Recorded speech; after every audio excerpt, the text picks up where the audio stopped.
Gracias por ver la esquina de Jody. Thank you for watching Jody's Corner.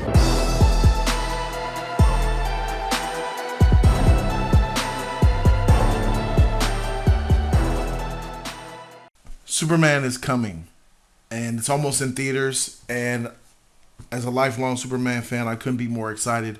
Those of you guys who know who I am, Jody's Corner is, you guys know that I have a long history with this character, Superman, and I'm a huge DC fan. And I've been through a lot of ups and downs involving the DC EU, the DCU, and finally, after 10 years of not being in the greatest position that we could have been in as DC fans, it's a new beginning, a rebirth, and the DCU begins with Superman. And the movie's coming, and I wanted to make sure that I give you guys this review of this book. You guys are probably wondering what this is. This is actually the pre-novel for the Superman movie that's coming out this July 11th. So I thought that I would read this, review it, to let you guys know what could be involved, and possibly maybe you guys might want to pick this up yourself, depending. I would say that this book has some spoilers in it. This book represents the real origin of David Cornswell's Superman. This book is, as it says, it's called Welcome to Metropolis, an official novel inspired by the film. This is the same author that did the Before the Batman prequel novel for the Batman in 2022. Yeah, he's come back to do it with Superman. And in this book, you're going to get an actual origin. It's slightly like even this book isn't a true origin. It's more of a summarized origin of his beginnings as Superman in Metropolis. So this book, I would highly recommend that you guys go read it, because I feel like this book will only make the movie better. And I feel like what you learn from this book is going to set you guys up for a more fluid and robust experience when it comes to Superman. I got to be honest, I have a love-hate relationship with this book, because the contents of this book is something that I wanted for my Superman movie. I think the stuff that's in this book should have been in the film. I'm reading the book and I'm like, why is this not in the film? Why isn't the film about this? So for whatever reason, James decided to make his story where Superman has already been Superman for a few years. And this is some of the things that lead up to James Superman in the Superman movie for the DCU. This is an official, unofficial review of the Superman Welcome to Metropolis. All right, so I've completed the book, and the book, mind you guys, possible spoilers. If you don't want to know any information going into the Superman movie, obviously I would say you don't want to partake in this book. But with that being said, it's giving you more information about the character. It's not necessarily going to spoil you from the film, if that makes any sense. Because this stuff that's in this book is not in the movie. But when you watch the movie, I am 100% certain that if you have consumed this book, it's going to make sense to you even more. You're going to wonder, okay, that makes sense. It's already introducing you into the world that you're going to get into. Now, if you don't want to be involved and know anything, and you just want to go blind, I respect that. I understand that. Come back after you watch the movie, and we'll just start it there. So this book takes place day one. The book starts off where Superman's running in the rain, and he's trying to get to his a job interview at, guess where? The Daily Planet. He's soaking wet, comes into the Daily Planet, goes up to the nurse, the head register station. The person's on the computer doing what they want. He's like, Superman. He's like, excuse me, Clark Kent here. I'm here to see Mr. Perry White. And the person's just like, yeah, whatever. Do you have an appointment? No, I was hoping I could get in. He looks up at him, sees that this tall and assuming nerd wants to get a interview or a job appointment with Perry White. Perry White's a very busy man. So this person at the desk feels bad for him, sees that he probably doesn't have a shot, and says, you know what, elevator's over there. Clark goes to the elevator, goes upstairs, gets to the floor where Perry White is, and he gets to the floor. He finds Perry White's cubicle. Hey, hello, Mr. Perry White. Yes, this is me. Who are you? What are you doing here? He's like, hey, I just want to know if I could get a job here at the Daily Planet. Motherfucker comes up to try to get a job. Simple as that, like the old school way. Back when I used to go for job interviews, I would do the same thing. I would go shake the hand of a manager, introduce myself, have my little resume, dress up in a suit. He did it very much the same exact way. It's a lot different now, but I just found it really, it was nostalgic when I was reading that. This is how he's getting his job at the Daily Planet. He's going over there to just ask for a job, sneaking on the elevator. I thought that was pretty cool. So Perry White's like, yo, I'm busy, man. No, we're not hiring. Clark is saying, well, I just came here from Smallville. I was the lead reporter. I was the writer of the Smallville newspaper. He was like, what's that, a local paper? Listen, this is the Daily Planet, known worldwide as the #1 source. You can't just come in here and try to get no job, Smallville. Clark is like, all right, well, listen, what if I get you a scoop? A scoop that has never been scooped before. I could get you something. Will you give me a job then? He said, yeah, sure. Yeah, we'll talk about it. Get me that legendary scoop, though. Well, Clark was overhearing some news of some trouble at a factory, a toy factory. Clark overheard it, and one of their other journalists was on his way to that factory to investigate. But Clark is actually Superman. So you know what he did. He just said, okay, bye. Flew over, beat that reporter there, got to the toy factory and found a big hole in the wall. There was an attack on this toy factory. Superman flies in to investigate, sees what's going on. He flies in, sees a disturbance down there, flies into the disturbance, and guess what? There's an egg-shaped robotic machine attacking this business that makes and produces toys. There was a lot of bunnies and stuffed animals in this particular room. Superman pulls up to the egg-shaped apparatus and says, yo, I'm Superman, stop. Sees what you're doing, blah, blah. The egg-shaped apparatus, it was like a tank. They start shooting at Superman. Superman takes the beam straight to the chest. Ooh. Superman's like, listen, guys, I'm trying to help you guys out. But all right. Gets onto the egg-shaped thing, busts it open, takes the guys out, foils the plot, and then saves whatever was left of this business. But when doing so, we get our first glimpse at Lex Luthor. It was Lex Luthor that sent the attack on that toy factory, and those were Lex Luthor's henchmen. And that tank that those henchmen were in were Lex Luthor's creation. We get introduced to Otis, the blubbering buffoon. Hey, Mr. Luthor. What happened was Lex Luthor decided to take out his competition because that toy factory was a competing company, and they decided to attack. He used that to attack them, to expose what this competing company had going under the books. Yes, it was a competitor of his, but it wasn't a competitor of sorts of the likes of what the government and what the people know. This company was also pushing drugs and using their toys to distribute it throughout the world. So Lex Luthor exposed this company for using their toys to put drugs all over the world, distribute drugs all over the planet. So Lex Luthor saw it as a double opportunity to get the competitor out while also looking like a positive image for the people. This Lex Luthor is very much a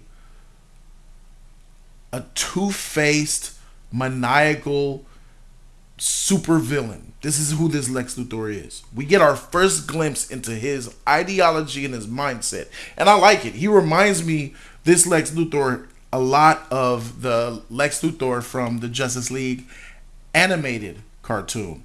The the best animated Lex Luthor. He's probably one of the best Lex Luthor. You could argue that he's the best Lex Luthor. Maniacal and calculating, and very business savvy. Maybe not so much swag and all that, but he definitely comes off, as far as his mentality, as that same type of Lex Luthor.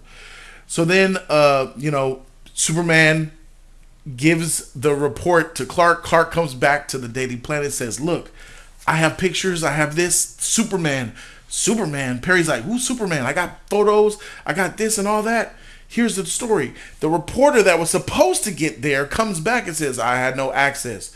Perry White's like, don't worry, Clark had access. He's got the story. Clark, you got yourself a job, for the most part. That's how he gets his job at the Daily Planet. So in this book, we get a glimpse of how Clark gets his first job at the Daily Planet and what he had to do in order to get it. Guess what? That's not going to be in the movie. Why is it not in the movie? Your question may get answered later. I don't know. I can't tell you the answer to that. I just feel like it's a missed opportunity. But moving on, he's introduced to Lois Lane because Perry White says, yo, this hot shot right here got us the scoop. Lois is like, dang, how'd you get the scoop? Yeah. Perry White's like, y'all work together and make it work. Then we see how Lois Lane, she's an independent woman. She doesn't want to work with no new scrubs. She pushes back on the idea. Perry says, look, you're the number one reporter, right? You want to make more? Work with him. So y'all go do the thing. Breaking news hits. There's an attack in City Hall in Metropolis. There's a big attack, explosions, chaos everywhere. Remember that, because the prerequisite to that attack comes from Lex Luthor himself. Because we get introduced to a man that's an assassin that was allegedly who was going to put a hit on Lex Luthor. This man was stalking Lex Luthor as he came out the elevator of LexCorp, was peeking up behind him, was going to finish the job. He doesn't have any questions to ask Lex or anything. This is a professional, world-renowned hitman. He creeps up on Lex. Only thing he knew was that it's a bald guy that works for LexCorp. He sees the bald guy. He's about to roll up on him and blow his brains out. And guess what? The weapon that he had exploded, giving catastrophic damage to the hitman. And guess who set up the hitman? It was Lex Luthor. Lex Luthor put a hit on himself to get the hitman to try to kill Lex, just so Lex could sabotage the gun to blow him up, just to experiment on this man. A top assassin that came to kill Lex Luthor that ended up getting blown up himself was known as John Corbin. You got that name might come out to you. You might, say, oh, I think I know that name. Well, guess what? Yeah, Lex Luthor took his body, had his scientists experiment because they had a prototype, a machine, an android that they've been testing with no intelligence that has been failing. Multiple issues of this metallic robot have been failing. So it was Lex Luthor's idea to find an assassin with cerebral capacity to become a pilot of this body, John Corbin. And then they did the experiments, and we get introduced to the very first version of Metallo. Metallo 1.0 has been created by Lex Luthor. Yes, ladies and gentlemen, Metallo is also in this book. So in this Superman movie, it is safe to say that Metallo was somebody that was introduced, and that Metallo already exists in the DCU. Why was that not in the first movie? Obviously because what's in the movie is better than what's in this book. Duh. Well, they take Metallo and they send him to City Hall to cause catastrophe. And guess what? Superman shows up to City Hall, but before Superman could show up to City Hall, guess who's there? Green Lantern, Mr. Terrific, and Hawkgirl show up. The Justice Gang. Yep, those same three characters that are in the movie are in this prequel novel. And they helped fight Metallo with Superman's help all four of them come together. They meet for the first time. The first time that Metallo and Green Lantern meet Superman, and Superman meets Mr. Terrific and Shire Hawk Girl. The first time they meet is in this book. Not in the movie, but in this book. Because in the movie, they already know each other. Because of this book. They successfully defeat Metallo. Superman hits him with a body punch, but then Superman grabs Metallo and rings him up with some metal barbed wire. He visions it, wraps it around him, and throws him in a river. Why would Superman just throw a robot in the river? I don't know, but that ties into what comes later. They won. Metallo's at the bottom of the river, just like can't move. So because he's not a full human, he doesn't need to breathe. He doesn't need to eat. So that's why Superman was like, you're not human, so I'm going to just throw you down there and let you just like not really suffer because you're a robot. You just sit there and just be the Titanic, basically. Then we come to find out that Lex Luthor has an objective. Metallo's in the river. Lex got to get him out. Like, because you don't want people to know and tie that back to Lex Corp, Luthor Corp. So he comes up with this plan to excavate Metallo up out of the river because he wants to know why he lost. And only thing he knows is that there's this Superman. So the first time Lex Luthor gets word of a Superman is in this book. Not the movie, but this book here. Because in the movie, they've already met. They've already crossed paths in this book. So he's playing both sides here, and he does something really great. He invites the mayor to Luthor Corp, and the mayor has been in the pocket of Lex Luthor for many, many years because this Lex Luthor is an upstanding citizen. The people see him as one of the He gives millions and millions, hundreds of millions of dollars to so many different charities, organizations. He's known in Metropolis as like a white knight. He's a savior of the city. He helps out the homeless and all these amazing things. So that's how he's perceived in this universe, at least in the book. And he probably is that same way in the film. So he invites the mayor. He says, Mayor, that robot, we got to get it out of the lake. Mayor's like, why? I mean, because like that robot, those materials or the chemicals coming off that could ruin the water supply. We drink from that water. And the mayor's like, we ain't got no money, no budget to do that. We can just let them be down there. We'll figure it out later. Lex says, I'll handle that for y'all. Gratis. I'll excavate. I'll take the robot to make sure that the water supply of Metropolis stays pure. Because I'm nice like that. Mayor's like, oh, Lex, you're so sweet. Thank you so much. Bye. Then we get the gist of people want to know what's happening. Lois, Perry, the Daily Planet wants to know who's Superman, who's Green Lantern, who are all these people, and what the heck was that metallic robot? So they launch an investigation. Perry puts Lois and Clark to find out where did this robot come from. 3 companies were mentioned. It was Stag Industries, Star Labs, and LexCorp. No, Stag, Star Labs, LexCorp, and Lord Tech, Maxwell Lord's company. They narrowed it down to only 2 companies that could actually be involved with this type of tech, and that was Luthor Corp, and it was Lord Tech. They're based in Metropolis, so that's why they decided to go there instead of going to like Stag, which is in DC somewhere. So Lois went to Luthor Corp. Clark went to was it Stag? I think he went to Stag, or no, it was the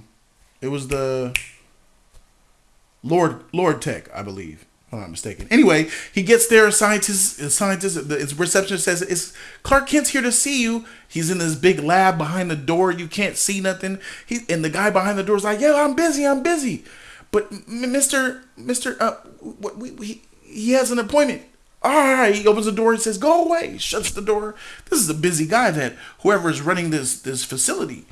He comes out. Long story short, guess who it is? Oh, it's Mr. Terrific. Mr. Terrific is the guy who is running this corporation that Clark Kent is going to go see if they had anything to do with the attack or creating Metallo.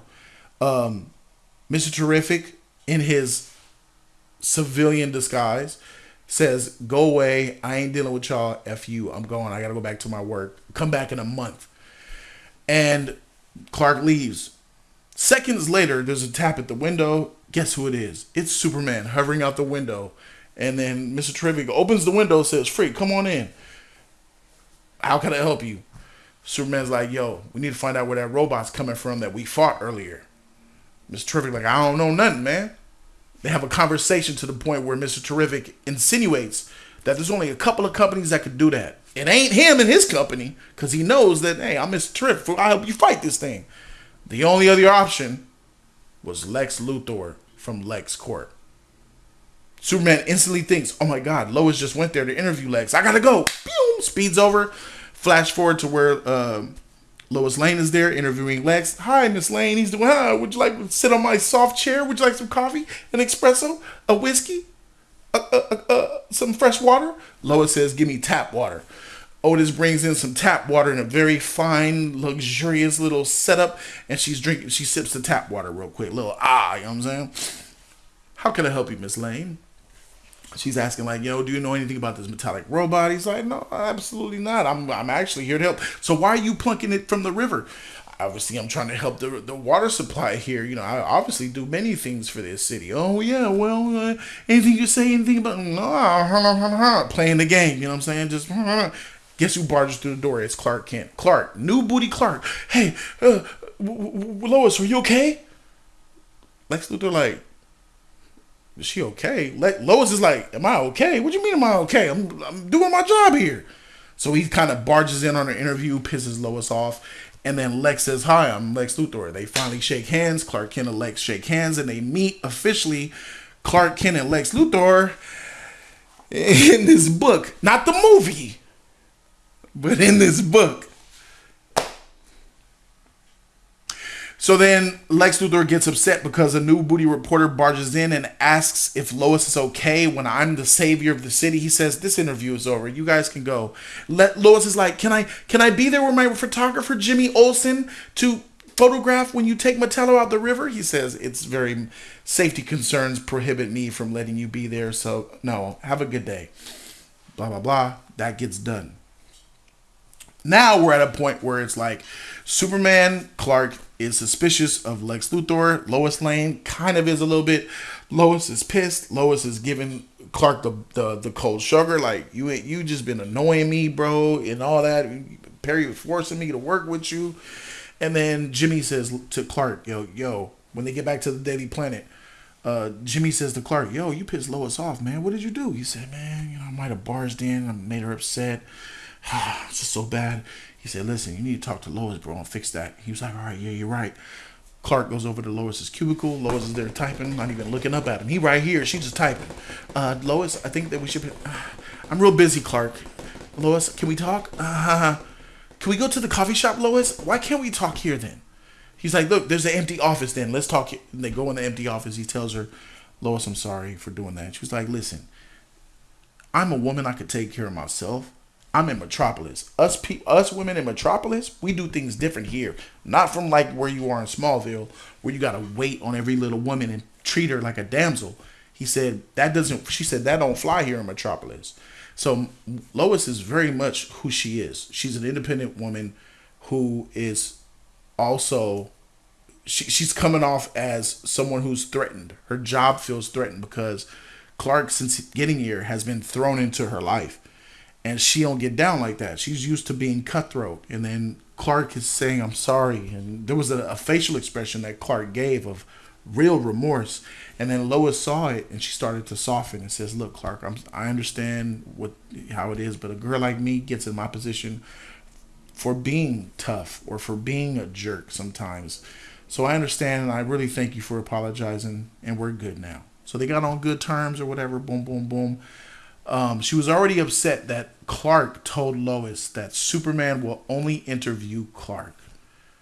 So that's a little situation that they had. But now, since the big threat has come about, things change. Let's fast forward into the story.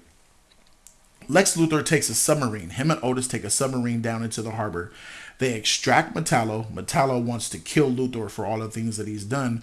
He retrieves him, brings him back to Lex Corp, activates him because he has a remote that could turn him on and turn him off. He turns him. They force him down with these metal, bracelets and stuff so he's secure. He activates Metallo. All the researchers are scared. Like, why are you activating this fool? Metallo says, Luthor, ah! His red eye gleaming. He breaks off the things. He picks Luthor up. Luthor's like, yo, he got the remote in his hand. Like, don't do this, John. Don't do this. Why do you want to kill me? You did this to me. You put me in this prison. You die. I ain't did this to you. John, Metallo's like, what do you mean you didn't do? What do you mean? You did this to me. Nope. He said, it was Superman that did this to you. No. Superman was the one that was sent to kill you. Because you're an assassin hitman. You've killed hundreds or thousands of people. One of those people that you killed or affected sent Superman to kill you. Put a hit on you, bro. That bomb that went off in your hand, the gun that blew up, was on purpose. Superman set that up to happen to you, bro. And then I came and saved you. I took your body and I put you back together and I gave you life, this new body. There was some pushback like, what? But he convinced Metallo that Superman is the one that hired the hit and set up Metallo to get blown up. So, and then Luthor, the good, great savior that he is, saved Metallo's life. Metallo believes this, and now it's like, I want to kill Superman. But now here's where things get interesting. Because Luthor says, you're not strong enough because he clapped you. We need to make you stronger. And there's something that our researchers all over the world, our excavators have come up with. They've unearthed a unearthly material, a specimen. And this specimen is so unique that it has its own power source. It's not of this earth. And we want to use this power to make you stronger, Metallo. And the scientist is like, we don't know much about it. It's just in the trial phases. But yeah, in theory, Lex is like, shut up. We want to make you stronger, Metallo. And this is how we're going to do it. Motherfucker comes with a metal box, iris scans, gets this piece of rock, opens it up. It's freaking kryptonite. So we get introduced to kryptonite for the very first time in the DCU. In this book. Not in the movie. Not in the movie. It's already going to be in the movie, but that's not where it was introduced. Lex already knows about Superman. He already knows about kryptonite. There was already a Metallo. He already knows about Green Lantern, the Justice Gang, got his Daily Planet job. All of that is in this book. Not in the movie, but this book. Fast forward, he imbues Metallo with the kryptonite, making him immensely strong. He runs to go have a battle at a shopping mall, and he destroys some of the shopping mall people run. Superman comes to save the day, beats up on Metallo, but guess what? Green Lantern come up again, the Justice Gang show up again, and they fight him, but this time he's just too strong. He bodies Hawkgirl, bodies Mr. Terrific, and bodies a little bit Green Lantern, and Superman is forced to see he sees the wreckage of the Justice Gang getting whipped, so he decides to take this fight elsewhere.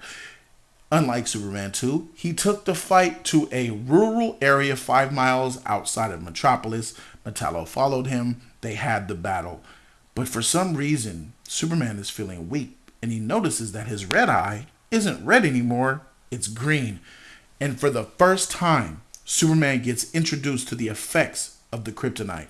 Falls to his knees, starts to wheeze and cough. And Metallo's like, yeah, he about to kill you. The first time Superman learns about kryptonite is in this novel. Not the movie, Not the movie. No. But in this book, the first time he understands that he's weak against kryptonite, right here.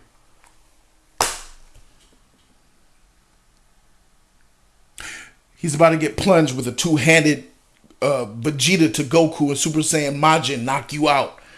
And Green Lantern and Hawkgirl. Hawkgirl hits him in the head with the mace. And then Superman, they knock him away. And then Green Lantern shows up like, yo, what's up with you, bro? I don't know. I'm just weak. I don't know what that was. We got to keep him away because I feel weird.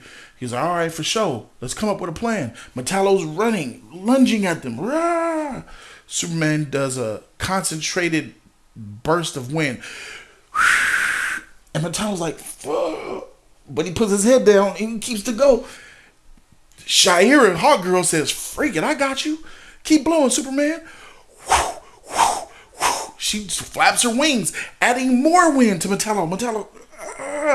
Mr. Terrific comes with his balls, creating a lot of lightning, shooting lightning into the wind. And now he's getting shot. And then Green Lantern comes with, he makes fans out of his constructs and blows the fans. So they all want to attack at Metallo. He gets blown like a half a mile away. And then for some reason his body lands on rock, shatters to pieces. Metallo's done, destroyed. They talk like, dang, bro, that's cool. Superman's like, I'm about to go check on Metropolis real quick. Y'all gonna handle Metallo? Go pick them scraps up? It was like, yeah, we got you, bro. Yeah. Justice Gang. They fly over there. They find where Metallo's at. They pick up the pieces. But they're like, dang, where's his head? Mr. Terrific's like, I don't know. Where is his head? Flash forward to Lex Corp. Guess what? Lex drone, while they were boasting, took the head of Metallo and brought it back to Lex Corp. Or Luthor Corp. And he saw the whole fight this time. He put a camera in Metallo's head. So anything that Metallo sees, Lex also sees. And Lex is like, Mr. Oda's like, I'm sorry, Mr. Luthor, that version 2.0 of Metallo didn't work. I'm sorry that it didn't work out for you. Lex is like, yeah. But did you notice that he was starting to be weakened? Yes, that's very interesting indeed.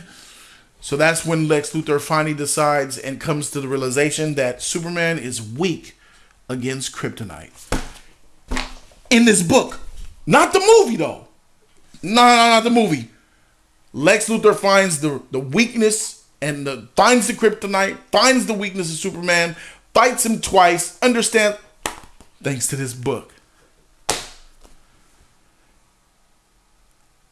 When all is said and done, he leaves the Daily Planet and he leaves and he wonders like, man, maybe I could make things work here. Earlier in the story, he went to go see Ma and Pa Kent. They gave him an amazing talk. It was fun. It was funny. He felt at home when he goes back to Kansas. But by the end of this story, he felt like he could probably make Metropolis his home. And he wondered to himself. In fact, let me read the last page to you.